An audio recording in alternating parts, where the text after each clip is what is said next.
मैं अभी अफ्तार बनाकर आई थी। दागी फलों से तो कोई फ्रूट चाट भी नहीं बनाता, इन्होंने हुकूमत बना दी।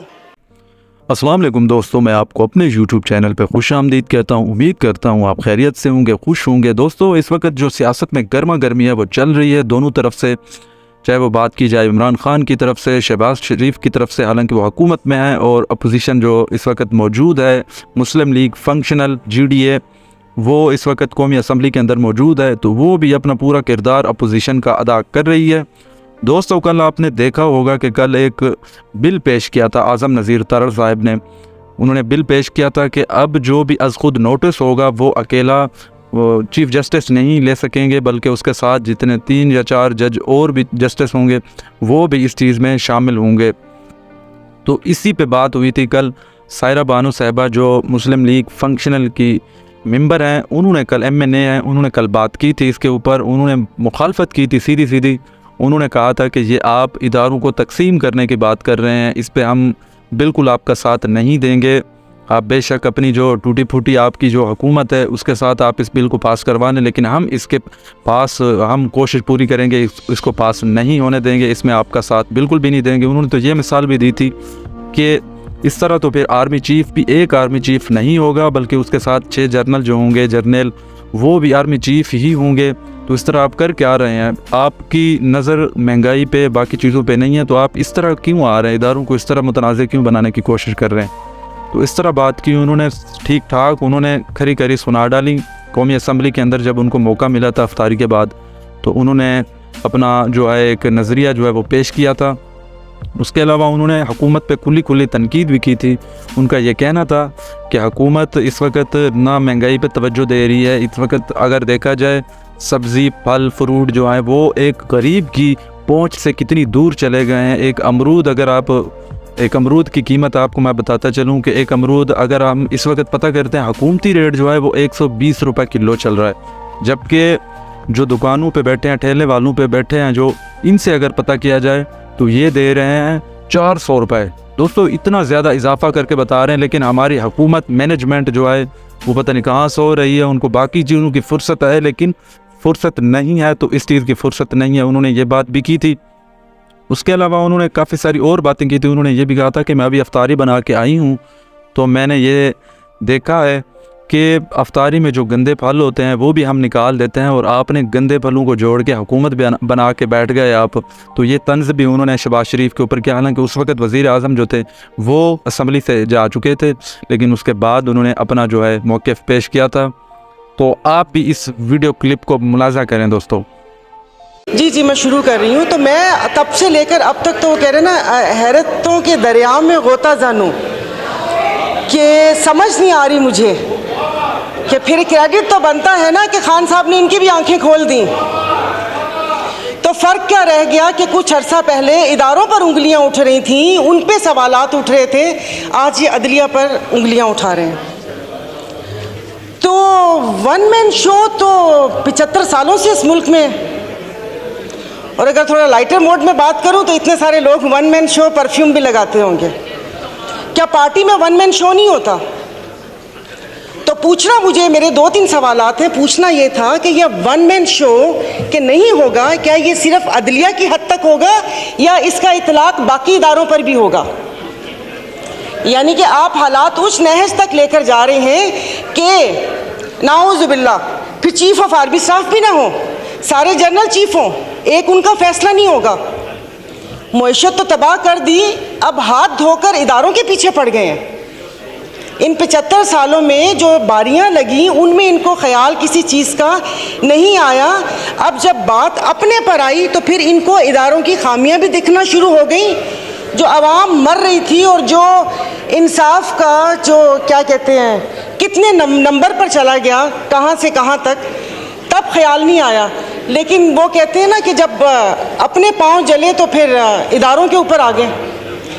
और उस वक्त से मुझे सिर्फ एक बात पूछनी है कि ये जो ऐवान है ये अवाम का ऐवान है या इनके मसाइल हल करने की जगह है? ये कल भी जब ये स्पीच हुई थी, आपने जॉइंट सेशन बुलाया था, मैंने कहा शायद इस बाबरकत महीने में जो अवाम सहर व अफ्तार की लज्जतों से महरूम है, उस महंगाई में पिस रही है, शायद उसकी बात होगी। लेकिन वो लग रहा है जैसे कोई घिसी पिटी कैसेट वापस से लगा दी। और मतलब जैसे हम इस मुल्क के शहरी नहीं हैं या यादाश्त कमज़ोर है कि जो हमें पता ना हो कि यहाँ पर तोशा खाना का तो जिक्र हुआ लेकिन हार का जिक्र करना भूल गए। जब केस की बात हुई तो आप इनसे ये तो पूछें कि यूसुफ रज़ा गिलानी साहब के पिटीशन दायर किसने की थी? वो भी इन्होंने की थी। बड़े मियाँ साहब काला कोट पहन कर गए थे। और दूसरा हंसी भी आ रही थी और तरस भी आ रहा था कि उन्होंने एक बात की कि अल्लाह पाक हमारी आसानियाँ दूर करें।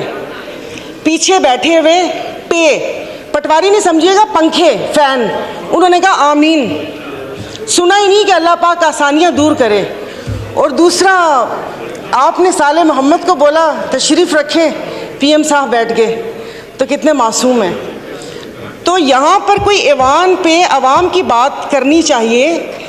स्पीकर साहब, मतलब चीज़ें हाथ से जब फिसल जाएंगी तो फिर ये नुकसान पाकिस्तान का होगा। यहाँ पर मेरे ये इस तरफ बैठे वालों को ये खौफ था, जिसका वक्तन फ़वक्तन इजहार भी किया गया, कि वो आ गए तो इनको नहीं छोड़ेंगे। उधर ये खौफ था कि अगर मैं अदालत चला गया तो ये मुझे जेल चला गया तो ये मुझे मार देंगे।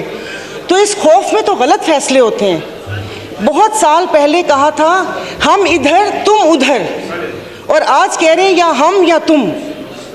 ये तो इनके बका की जंग है। और अगर अफवाज ये इस्टेब्लिशमेंट के लिए कहा था कि 2018 में रिगिंग करके उनको लाया गया, स्पीकर साहब आपकी तवज्जो जी, तो बकौल इनके कि वो मुसल्लत किया, तो फिर हम अपना लहू किन के हाथों पे तलाश करें? किन के हाथों में अपना लहू तलाश करें?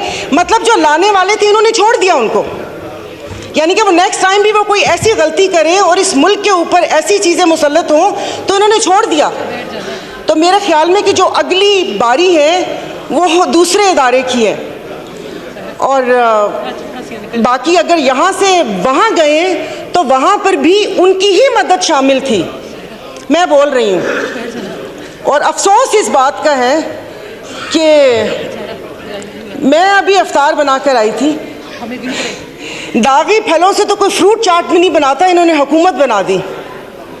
तो इनकी किसी बात के ऊपर कोई बिल कोई चीज़ हमारी मुखालफत है, मैं इस चीज़ को नहीं करूँगी, भले वो किसी की इज़्ज़त और तकरीम का बिल आए या ये बिल आए। और दूसरी बात स्पीकर साहब, यहाँ पर असेंबली ही पूरी नहीं है, आपकी 228 की स्ट्रेंथ ही नहीं है, तो कानून साजी कैसे होगी? इस कटी फटी लुटी फुटी असेंबली से आप ये कानून साजी करेंगे?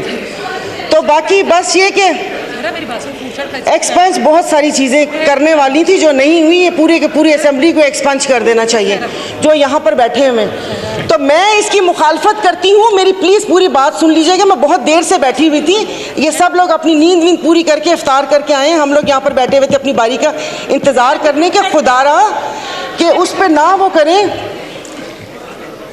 अब एक शेर बनता है डस्के पे, सुना दूंगी, तो वो देखिए, तो ये ना करें कि चीज़ें हमारे हाथ से फिसल जाएं, अदलिया हो या अफवाज पाकिस्तान हो, हमारे लिए मोहतरम है। जब यहाँ पर सवाल उठना शुरू हो जाएंगे, वो पंजाबी का शेर है ना कि जितना ते हारना दो अलग शैवा, ए दुखिया नाल साढ़े यक्के ते ना मारो, इन दुखियों से आप इक्के मार रहे हैं। तो ये जिस तरीके से यहाँ पर बैठे हैं, वो डस्के का बहुत लंबा शेर है, डस्के वाले नाराज हो जाएंगे कि जिनकी फितरत में हो डसना वो डस के रहते हैं, तो डस्के वाले नाराज हो गए थे। तो प्लीज़ उसे क्या कहते हैं, ये मैं अपनी मुस्लिम लीग फंक्शनल जीडीए की तरफ से मैं इसको जो कानून साजी आप कर रहे हैं ज़ोर ज़बरदस्ती की घप्पा घोटाला 13 जमातों के साथ, उसको मैं अपोज करती हूँ। और खुदारा मुल्क को उस नहज पर ना लेकर जाएं जहाँ पर से वापसी नामुमकिन हो। सोशल मीडिया पे आपने इसराइल का हाल देख लिया होगा कि यहाँ पर खून और कश्त का बाजार गर्म ना करें। तो अच्छी बात है कि यहाँ मुट्ठी भर जमातों के लिए आप पूरे मुल्क का बेड़ा गर्क ना करें, और किसी अवाम का भी कुछ ख्याल करके उसकी बात वो कर लें। इसाक साहब बैठे हुए जिन्होंने शरबत भी लोगों की पहुंच से दूर कर दिया, उन्होंने को पूछा भी नहीं होगा कि अवाम का क्या हाल है क्या हाल नहीं है। दोस्तों, अगर वीडियो पसंद आई है तो मेरे चैनल को सब्सक्राइब लाजमी कर दें।